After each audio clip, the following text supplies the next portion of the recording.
দৃশ্যটি শুরু হয় একটি বাসে বসা এক তরুণের চিন্তিত মুখ দিয়ে। বাইরে তখন প্রবল বৃষ্টি। এর মধ্যেই ক্যামেরা চলে যায় বাইরের রাস্তায়, যেখানে কর্মীরা বড় সাউ দিয়ে রাস্তা কাটছে।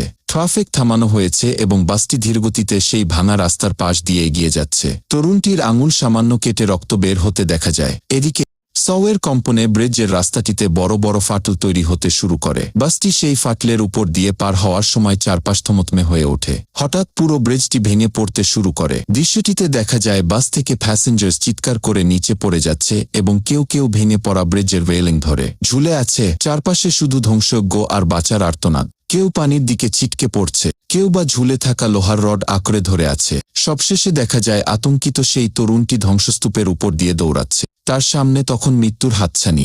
ব্রিজের ভেঙে পড়া অংশগুলো পানির ওপর দুলছে। তরুণটি তার চারপাশের মানুষকে বাঁচাতে বা নিরাপদ স্থানে পৌঁছাতে প্রাণপণ চেষ্টা করছে, যেন সে সময়ে ও পরিস্থিতির সাথে লড়াই করছে।